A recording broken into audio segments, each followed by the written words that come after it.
नमस्कार दोस्तों, आप सभी का स्वागत है। आपके अपने YouTube चैनल मानव जीवन में दोस्तों लाइफ में सभी आगे बढ़ना चाहते हैं और लाइफ में आगे बढ़ने के लिए हमें रोज ही कुछ नया सीखना चाहिए और आगे बढ़ना चाहिए। तो चलिए आज की प्रस्तुति शुरू करते हैं। श्री शिवाय नमस्तुभ्यम हर हर महादेव। दोस्तों, आप सभी लोग जानते हैं कि 17 सितंबर 2024 मंगलवार को पड़ रही है श्राद्ध पक्ष की पूर्णिमा तिथि, जो बहुत ही खास है। और दोस्तों, ये वो पूर्णिमा है जो कि पितृपक्ष महीने में मंगलवार को पड़ रही है। तो इस दिन का महत्व और भी अधिक बढ़ जाता है, क्योंकि दोस्तों पितृपक्ष 17 सितंबर से शुरू होकर 2 अक्टूबर तक चलेगा। और दोस्तों, इसी दिन किया जाने वाला पंडित जी द्वारा बताया गया एक लाल फूल और एक सफेद फूल वाला उपाय आप लोगों को जरूर करना चाहिए, क्योंकि दोस्तों ये एक ऐसा उपाय है जो कि हर दिन नहीं किया जाता। पितृपक्ष महीने में जो पूर्णिमा तिथि आती है उसी दिन किया जाता है। अगर आप लोगों ने इस उपाय को नहीं किया है या किसी कारणवश नहीं कर पाए हो, तो इस मंगलवार पूर्णिमा के दिन इस उपाय से मत चूकना दोस्तों। देखिए, ये दिन इतना खास होता है, इतना महत्वपूर्ण होता है। देखा गया है कभी कभी बड़े बड़े पूजा पाठ अनुष्ठान से जो मनोकामना पूर्ण नहीं होती है, वह पूर्णिमा के दिन एक छोटे से उपाय करने से ही आपकी मनोकामना पूर्ण हो जाती है। और बहुत सारे लोगों ने इस उपाय को किया भी है और उनको इस उपाय को करने का फल भी जरूर मिला है।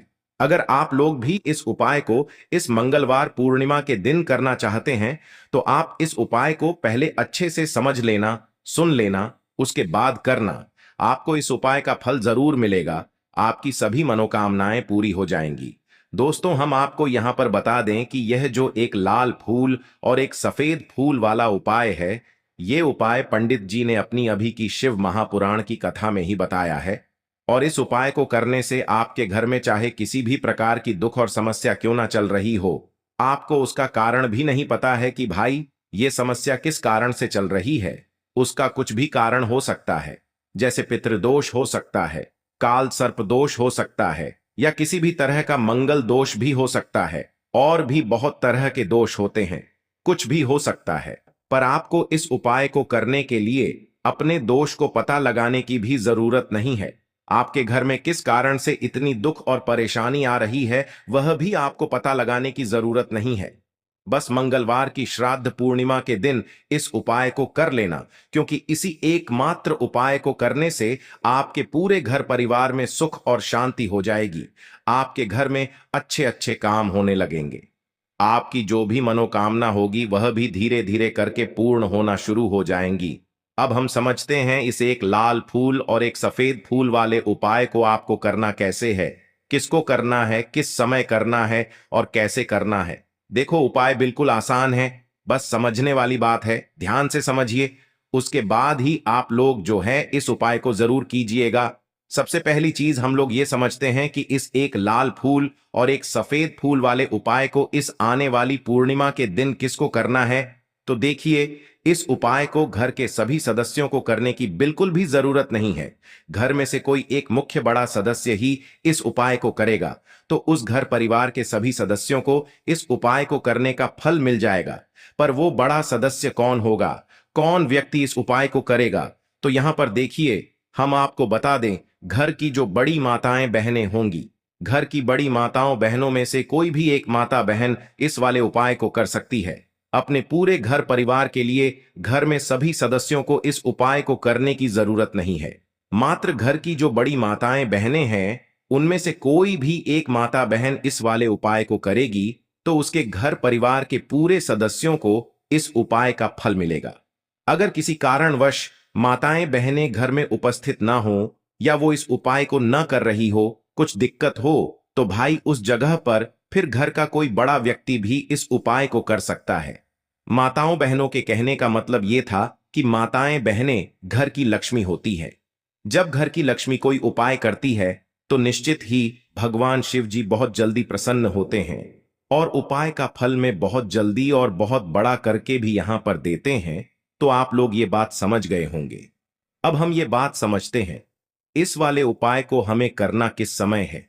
एक लाल फूल और एक सफेद फूल वाले उपाय को हमें इस पूर्णिमा के दिन करना किस समय है। तो देखिए, इस उपाय को करने का जो समय है, सुबह का समय भी है और शाम का समय भी है।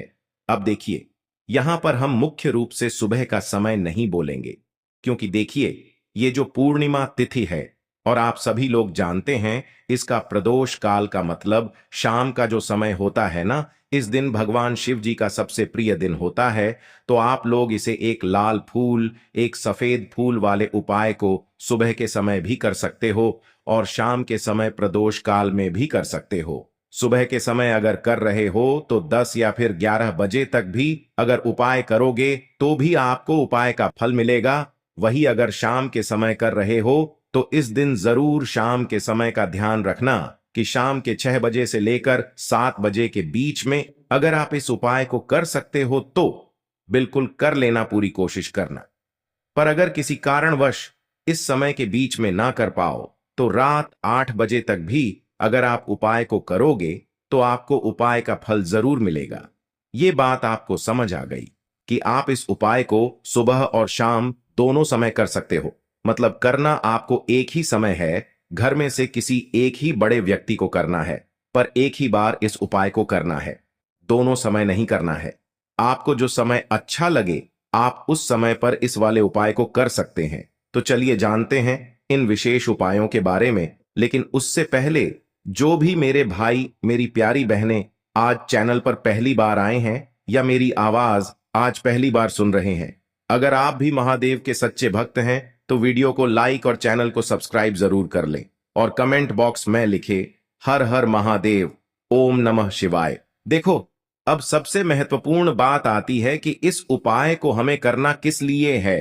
जैसा कि हमने अभी आपसे बोला कि इस उपाय को करने के बाद आपके जीवन में बहुत सारी खुशियां आएंगी, आपकी मनोकामनाएं पूर्ण होंगी, आपकी धन की समस्या दूर होगी, आपकी पैसों की समस्या दूर होगी।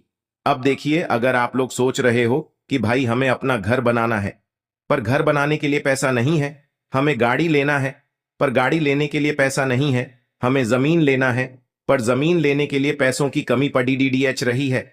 अगर ऐसी ही दिक्कत, परेशानी या किसी भी तरह की धन से जुड़ी हुई समस्या या पैसों से जुड़ी हुई समस्या अगर आपके जीवन में चल रही है तो यह उपाय निश्चित ही आपके जीवन में बहुत सारे फल लाकर दे सकता है। इसीलिए अगर आपके घर में बहुत ज्यादा दिक्कत, समस्या, परेशानी चल रही है, धन से जुड़ी हुई, पैसों से जुड़ी हुई, धन की बहुत ज्यादा कमी आ रही है, पैसों की बिल्कुल आवक नहीं हो रही है, तो भाई आप लोगों को इस वाले उपाय को जरूर करना चाहिए, घर में से किसी एक भी बड़े व्यक्ति को। अब इस उपाय में करना क्या है, वो सबसे पहले हम लोग जान लेते हैं उपाय की सामग्री। हम लोग सबसे पहले जानते हैं कि इस उपाय में किस किस चीज की आवश्यकता पड़ेगी। तो देखिए, उपाय का नाम तो एक लाल फूल और एक सफेद फूल वाला उपाय है, पर इस उपाय में कुल मिलाकर 4 सामग्री हमें लगने वाली है, जो कि पंडित जी ने खुद सीहोर वाली कथा में बताया है। और जो हम आपको उपाय बताते हैं वो पंडित जी द्वारा बताए गए होते हैं, अलग से हम कुछ भी नहीं बताते हैं। तो यहां पर हम लोग समझते हैं कि इस उपाय की सामग्री क्या है। तो देखो, उपाय की जो सामग्री है वो 4 सामग्री है, जिसमें से सबसे पहली सामग्री है एक बेलपत्र। देखो, बेलपत्र क्या होती है? बेलपत्र जो शिव की शिवलिंग पर चढ़ती है। दूसरी चीज है एक शमी पत्र, शमी पत्र वो जो शिवलिंग पर ही चढ़ता है। तीसरी चीज है दोस्तों एक लाल फूल, जो उपाय का नाम है। तो एक यहां पर आपको लाल फूल लेना है। अब ये लाल फूल कौन सा लेना है? देखो, शिवलिंग के ऊपर जो लाल फूल चढ़ता हो उनमें से कोई भी एक लाल फूल पसंद कर लेना और वो कहीं से तोड़कर या कहीं से खरीद कर लेकर आना और उस लाल फूल को उपाय में प्रयोग कर लेना। उसके बाद में एक सफेद फूल का विशेष रूप से ध्यान रखना, जो सफेद फूल शिवलिंग पर चढ़ता हो सिर्फ वही सफेद फूल लेकर आना, इसके अलावा कुछ मत लेकर आना, लेकिन केतकी का मत लेना। तो एक एक मात्रा में ही आपको ये चारों सामग्री चाहिए, एक बेलपत्र, एक शमी पत्र, एक लाल फूल और एक सफेद फूल। ये चारों सामग्री आप लोग तैयार करके रख ले। प्रदोष काल में या सुबह के समय जब भी आप इस उपाय को कर रहे हैं, जैसे ही आपके उपाय की सामग्री तैयार हो जाती है तो क्या हम सीधा उपाय को करने के लिए इन चारों सामग्री को लेकर उपाय करने के लिए जा सकते हैं?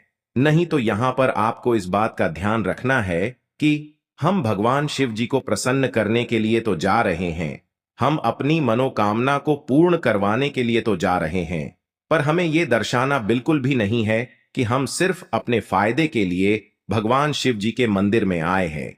इसलिए हम इस उपाय को करने के साथ साथ में भगवान शिव जी की पूजन अर्चना के लिए कुछ सामग्री भी जरूर लेकर जाएंगे। जैसे कि सुबह के समय अगर आप उपाय को कर रहे हो, इस एक लाल फूल और एक सफेद फूल वाले उपाय को, तो भाई सुबह के समय आपको एक लोटा जल लेकर जाना है। जो लोग प्रतिदिन शिव जी के मंदिर जाते हैं, पूजन अर्चना करते हैं, जल चढ़ाते हैं, फूल बेलपत्र सब कुछ चढ़ाते हैं, भाई वो अपनी पूजन अर्चना वैसी की वैसी ही करना। बाकी जो सिर्फ उपाय को करने के लिए जा रहा है, जो कुछ भी लेकर नहीं जा रहा है, उसे कम से कम एक लोटा जल अपने घर से जरूर भर कर लेकर जाना।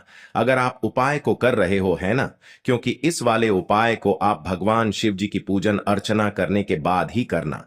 वहीं अगर बात करें शाम के समय की, अगर कोई व्यक्ति शाम के समय प्रदोष काल में इस वाले उपाय को कर रहा है, तो भाई आपको मात्र एक घी का दीपक तैयार करना है। ये बात हम हमेशा बोलते हैं, शाम के समय प्रदोष काल में कोई कर रहे हो ना, तो दीपक का विशेष महत्व होता है। अमावस्या के दिन का प्रदोष काल में जो भी व्यक्ति दीपक जलाता है ना भगवान शिव जी के मंदिर में, भाई उसके जीवन से सारी दुख और परेशानियां भी दूर होती हैं। तो भाई इस दिन दीपक का विशेष रूप से ध्यान रखना आप लोग। अगर आप इस उपाय को शाम के समय प्रदोष काल में कर रहे हो, है ना, ये जो दीपक आप लोग लोगे, ये आटे का लोगे। जो आटा आप गूंद दोगे उसके अंदर कुछ भी मत डालना, मात्र साधा आटा लगाकर उसे तैयार कर लेना और एक मीडियम साइज का दीपक तैयार कर लेना। वो दीपक ना ज्यादा छोटा हो ना ज्यादा बड्ढा हो, है ना। उसके बाद में दीपक आपका तैयार हो जाए तो इसके अंदर जो बत्ती रखोगे वो गोल बत्ती रखोगे। देखो गोल बत्ती भी दो तरह की होगी, एक बाजार की और एक घर वाली। तो कोशिश करना अपने घर में जो रुई रखी हुई है उस रोई से आप लोग एक गोल बत्ती अपने ही हाथों से बनाओ। उपाय का फल अच्छा मिलता है, भगवान शिव जी जल्दी प्रसन्न होते हैं। जब हम किसी भी उपाय को अपने हाथों से परिश्रम करके तैयार करते हैं तो आपको उस दीपक के अंदर एक गोल बत्ती रख देनी है। इसके अंदर जो चीज आप लोग डालोगे वो डालोगे, लोगे वो डालोगे। शुद्ध देसी गाय का घी, इस बात का विशेष रूप से ध्यान रखना क्योंकि भगवान शिव जी का सबसे प्रिय दिन और प्रिय समय पर हम लोग इस वाले उपाय को कर रहे हैं। तो थोड़ा सा शुद्ध देसी गाय का घी इतना डालना कि वो दीपक कुछ समय तक चल सके ना। बाजार वाला मिलावटी घी डालना, न भैंस का घी डालना। शुद्ध देसी गाय का घी आपको ढूंढने में थोड़ी मतलब मेहनत लगेगी और महंगा भी मिलेगा, पर गाय के घी से भगवान शिव जी प्रसन्न होते हैं और उसी शुद्ध देशी गाय की घी से घर में बरकत भी बनी रहती है और हमारे घर में सुख शांति भी बनी रहती है। इसलिए इस शुद्ध देशी गाय का घी को अपने घर में हमेशा रखा करो। वो भगवान शिव जी के कार्यों में भी उपयोग में आता है और उपायों में भी हम लोग प्रयोग कर सकते हैं। तो यहां पर आपकी सारी तैयारियां हो चुकी हैं। उपाय को करते समय शुद्धता का विशेष रूप से ध्यान रखिएगा। सुबह कर रहे हो तो भाई सुबह तो आपको स्नान करना ही करना है। बाकी शाम को कर रहे हो तो शाम को मात्र हाथ मुंह धोकर भी आप लोग इस वाले उपाय को कर सकते हो, कोई दिक्कत वाली बात नहीं है भाई।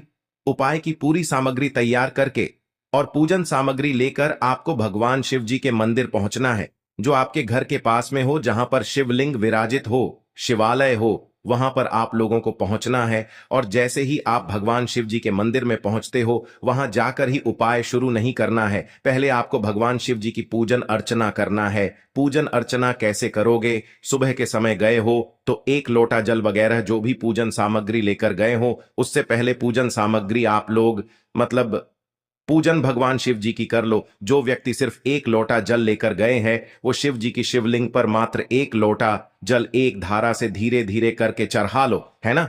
अपनी पूजन अर्चना आप लोग जो हैं पूरी कर लो पहले।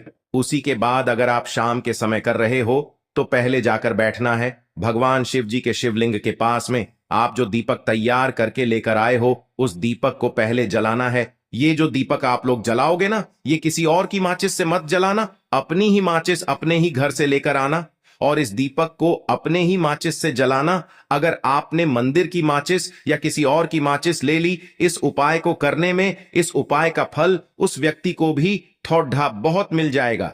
इस बात का ध्यान रखना, अपने घर से अपनी ही माचिस लेकर जाना और इस दीपक को जलाना। दीपक को जलाने के बाद भगवान शिव जी की शिवलिंग के पास में रख देना।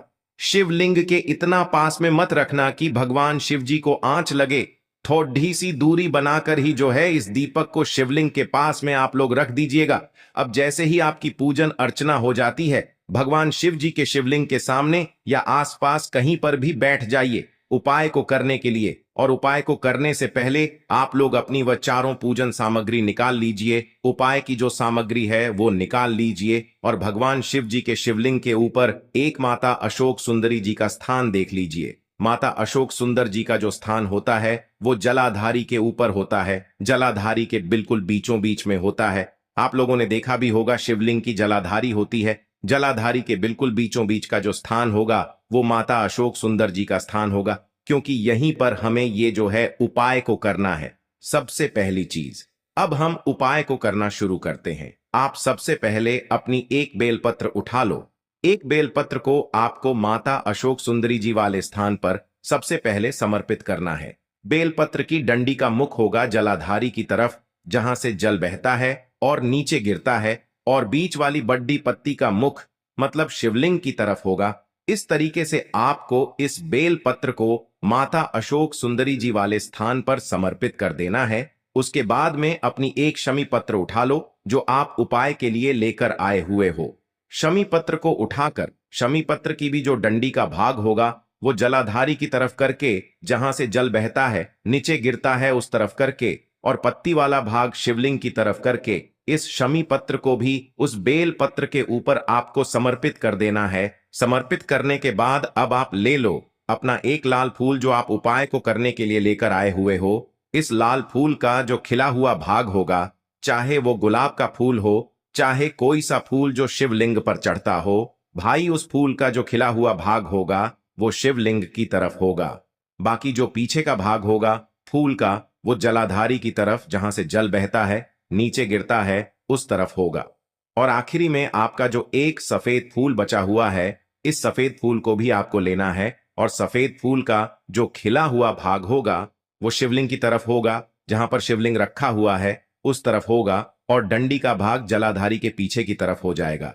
मतलब जो जहां से जल बहता है और नीचे गिरता है। जब आप लोग एक बेलपत्र, एक शमी पत्र और एक लाल फूल, एक सफेद फूल चढ़ा रहे हो, तो उस समय आप लोगों को कांता भगवान या कांता चक्र का नाम लेते हुए ही जो है इस उपाय को करना है, और भगवान शिव जी और नारायण जी का स्मरण करते हुए ही इस उपाय को आपको करना है। तो जब भी आप एक बेल पत्र, एक शमी पत्र, एक लाल फूल और एक कमी हो रही है, जो भी दुख और समस्या परेशानी चल रही हो, आपको अपनी वह दुख और परेशानी जो है भगवान शिव जी से उपाय को पूरा करने के बाद वहीं पर पास में बैठकर बोल देना है। हाथ जोड़ के आंखें बंद करके अपनी परेशानी और श्री शिवाय नमस्तुभ्यम का जाप करना है। दोस्तों, आज हमने इस वीडियो में कुछ उपाय बताए हैं जो आपको करने हैं। आज के लिए बस इतना ही इस वीडियो में दी गई जानकारी। अगर आपको अच्छी लगी हो तो प्लीज हमारे चैनल मानव जीवन को सब्सक्राइब करें, लाइक करें, और हमारे वीडियो में अंत तक बने रहने के लिए धन्यवाद।